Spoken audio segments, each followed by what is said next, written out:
공부 안 하는 아이 정말 게으른 걸까요? 오늘은 부모가 먼저 확인해야 할 세 가지 이야기를 해보려고 합니다. 아이가 공부를 안 하면요.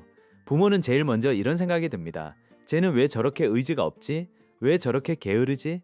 지금 놀 때가 아닌데. 저도 그 마음 압니다. 아이 방 앞을 지나가는데 책상엔 안 앉아 있고 침대에 누워 있거나 핸드폰만 보고 있으면 속에서 뭔가 확 올라옵니다. 근데요. 그 말을 하기 전에 한 번만 다른 질문을 해보면 어떨까요? 지금 우리 아이는 진짜로 공부를 안 하고 있는 걸까요? 아니면 못 하고 있는 걸까요? 이 둘, 겉으로는 거의 똑같이 보입니다. 책 안 펴는 것도 똑같고 문제집 안 푸는 것도 똑같고요. 기획만 세우고 시작 못 하는 것도 똑같아요. 부모 눈에는 그냥 다 같은 풍경이에요. 근데 아이 속을 한번 들여다보면요. 그게 생각보다 꽤 다를 수 있어요. 저는 두 아이 키우면서 공부 안 하는 모습 뒤에 숨은 게 크게 세 가지일 수 있다는 걸 알게 됐어요. 체력, 방법, 감정. 오늘은 이 세 가지 이야기를 해보려고 합니다. 거창한 교육 이론 아니에요. 그냥 아이 키우면서 느낀 것들이에요. 먼저 의지가 아니라 체력일 수 있어요. 이게 너무 당연한 말 같은데 생각보다 많이 놓칩니다. 아이가 공부 안 하면 우리는 바로 마음 문제로 가요. 마음이 약하다. 정신력이 부족하다. 간절함이 없다. 근데요. 몸이 무너지면 마음도 같이 무너져요. 잠 제대로 못 자고 학교 갔다 오면 피곤하고 밥도 대충 먹고 하루 종일 긴장하고 있다가 집에 온 아이한테 자, 이제 2시간 공부해. 이게 쉬운 일이 아닐 수 있어요. 어른들도 그렇잖아요. 회사에서 하루 종일 시달리고 집에 왔는데 누가 옆에서 자, 이제 자기 개발해야지. 책 펴, 운동도 해야지. 이러면 어떨까요? 맞는 말인 건 압니다. 해야 하는 것도 알아요. 근데 몸이 안 움직이잖아요. 아이들도 비슷할 수 있어요. 특히 중고등학생들은 학교 생활 자체가 꽤 빡빡합니다. 아침에 일찍 일어나고 수업 듣고 수행평가 챙기고 친구 관계 신경 쓰고 시험 압박도 있고 집에 오면 또 공부. 핸드폰 문제는 따로 있어요. 그건 분명히 조절해야죠. 근데 그 전에 한 번은 봐야 해요. 지금 이 아이가 진짜 게을러서 누워 있는 건지 아니면 너무 지쳐서 누워 있는 건지. 지친 아이한테 너는 왜 그렇게 게으르냐고 하면 아이는 더 무너져요. 그런 아이한테 필요한 첫 말은 정신 차려가 아닐 수도 있어요. 오히려 이렇게 물어보는 게 먼저일 수 있어요. 요즘 많이 피곤해? 잠은 좀 자고 있어? 제가 이걸 진짜로 느낀 일이 있어요.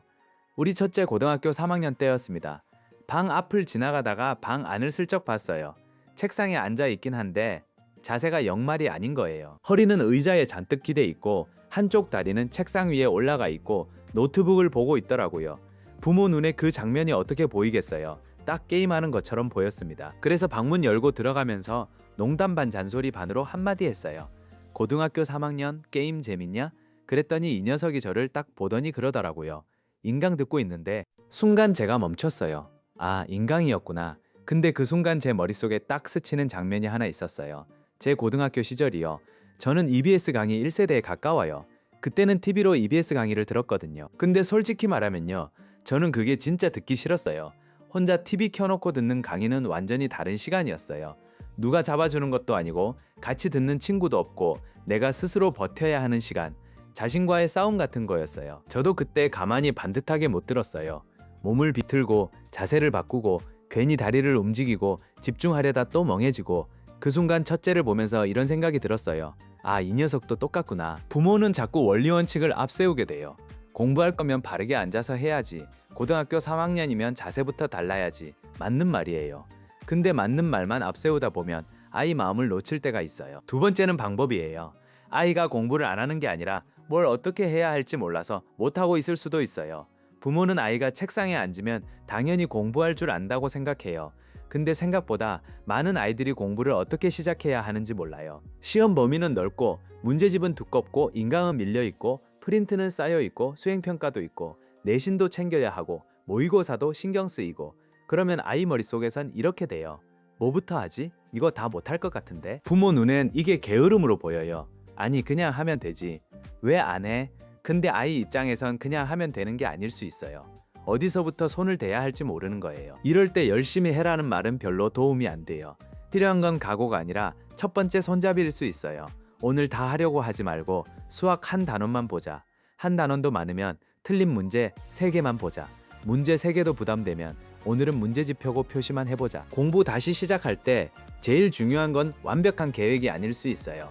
시작했다는 감각이에요. 책상 앞에 앉기, 책 펴기, 문제 하나 보기, 인강 10분만 듣기. 이런 작은 시작이 아이를 다시 움직이게 할 수 있습니다. 그러니까 아이가 공부 안 할 때 이런 질문을 한번 해봐야 해요. 얘가 진짜 하기 싫은 걸까?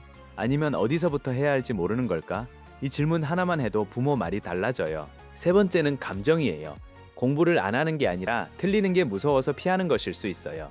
어떤 아이들은 공부가 싫은 게 아니라 못하는 자기를 마주하는 게 무서운 거예요. 문제 풀었는데 틀릴까봐 무섭고, 시험 봤는데 성적 떨어질까봐 무섭고, 열심히 했는데 결과가 안 나올까봐 무섭고, 그래서 아예 시작을 안 해요.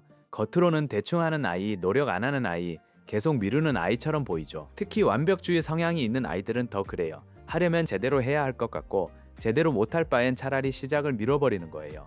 게으르다는 말은 생각보다 조심해야 한다는 거.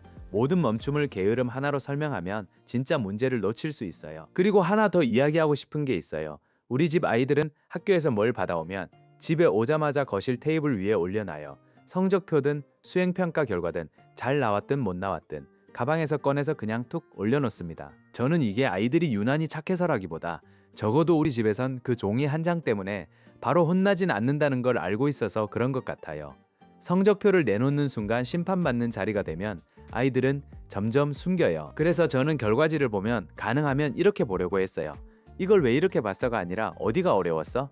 왜 이것밖에 못했어가 아니라 다음에 바꿔볼 수 있는 게 뭐가 있을까? 하나는 판결이고 하나는 확인이거든요. 정리하면 이래요. 아이가 공부를 안 할 때 바로 게으르다라고 단정하기 전에 이 세 가지를 먼저 한번 봐주세요. 체력, 방법, 감정, 그리고 아이가 자기 결과를 숨기지 않고 꺼내놓을 수 있는 분위기인지도 같이 봐주시면 좋겠어요. 아이에게 왜 공부 안 해라고 묻기 전에 혹시 이런 질문을 먼저 해본 적 있으세요? 지금 뭐가 제일 막혀? 그리고 지금 이 영상을 보고 있는 학생이 있다면 스스로에게도 한번 물어보면 좋겠어요. 지금 진짜 하기 싫은 건가요? 어디서부터 해야 할지 몰라서 멈춘 건가요? 아니면 틀릴까봐 무서워서 피하고 있는 건가요? 답이 바로 안 나와도 괜찮아요. 그걸 구분해 보려는 것만으로도 이미 시작이에요. 오늘의 작은 실천은 이거예요.